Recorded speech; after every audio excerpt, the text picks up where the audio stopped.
ये कहानी है जयपुर की एक श्रापित हवेली की। एक भूल जिसने दो दोस्तों की ज़िंदगी बदल दी। जयपुर जो अपने त्योहारों और इतिहास के लिए मशहूर है, लेकिन कहते हैं जहाँ अच्छाई होती है वहाँ बुराई भी होती है। कुछ ऐसी बुराई जो ज़िंदा लोगों से ज़्यादा मुर्दों के लिए है। ये कहानी है फैसल और समीर की, कॉलेज के दो दोस्त जो जयपुर घूमने आए थे। दोनों व्लॉग बना रहे थे। तभी समीर सोचता है कुछ हॉन्टेड प्लेस कवर करते हैं, कंटेंट वायरल हो जाएगा। लोकल ऑटो ड्राइवर ने उनसे एक जगह का जिक्र किया। साहब, जयपुर में एक पुरानी हवेली है जहाँ से रात को एक औरत के रोने की आवाज़ आती है। फैसल बोलता है, परफेक्ट ब्रो, इसी जगह चलेंगे। वो दोनों दोस्त वहाँ पर चले जाते हैं।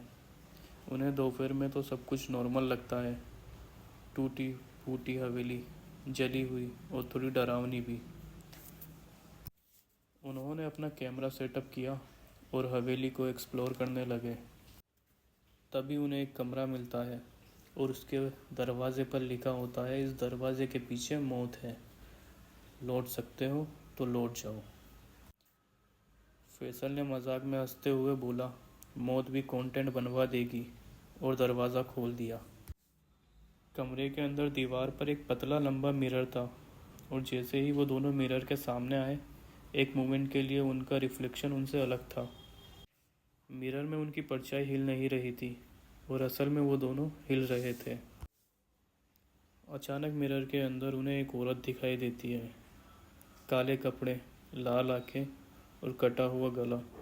दोनों चीखते हुए वहाँ से भागने लगे, लेकिन हवेली का रास्ता जैसे बदल सा गया था, जैसे हवेली उन दोनों को अपने अंदर खींच रही थी।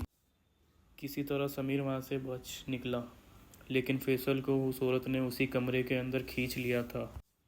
अगले दिन समीर सुबह पुलिस को लेकर हवेली जाता है, लेकिन फैसल का कोई नामो निशान नहीं मिलता। किसी भी तरह का कोई सबूत नहीं मिलता। फिर समीर वहीं के एक लोकल पंडित से अपनी रात को बीती हुई सारी घटना बताता है। तब पंडित जी उसे बताते हैं कि वो आत्मा उस औरत की है जो हवेली की मालकिन है। उस औरत को उसके पति ने उसी कमरे में जिंदा उस दीवार के अंदर चुनवा दिया था और उस दीवार के ऊपर एक मिरर टांग दिया था।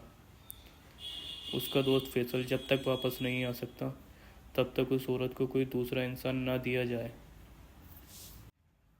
एक हफ्ते बाद समीर फिर से जयपुर आता है अपने नए दोस्त अल्ताफ़ के साथ। अल्ताफ़ एक्साइटेड था हॉन्टेड पैलेस कवर करने के लिए, लेकिन समीर बस चुप था।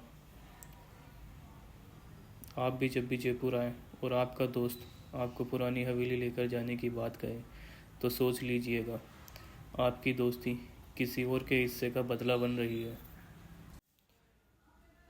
इसी तरह की डरावनी और भूतिया कहानी सुनने के लिए चैनल को सब्सक्राइब करिए, वीडियो को लाइक करिए और वीडियो को शेयर करिए।